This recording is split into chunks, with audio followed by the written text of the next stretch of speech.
So the first part in replacing the timing chains is taking the front end off, so you have access to everything. So that means the headlights, the shroud, the front bumper, and all that. So the first part, I'll be taking that apart, and I'll kind of explain what I did at the end here.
Alright, so we have the front bumper off.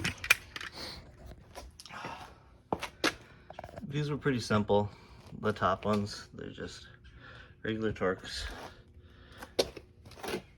This was a 10 from the wheel well. I recommend taking your wheels and tires off. I just don't have any tools right now, so I just did it the hard way.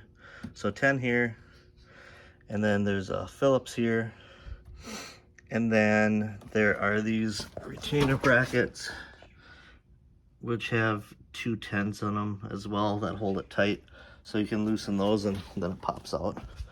Other than that, the only other things are the bottom brackets, and the bottom brackets each have Torx as well, just one Torx, and then a couple of other spots with these holes.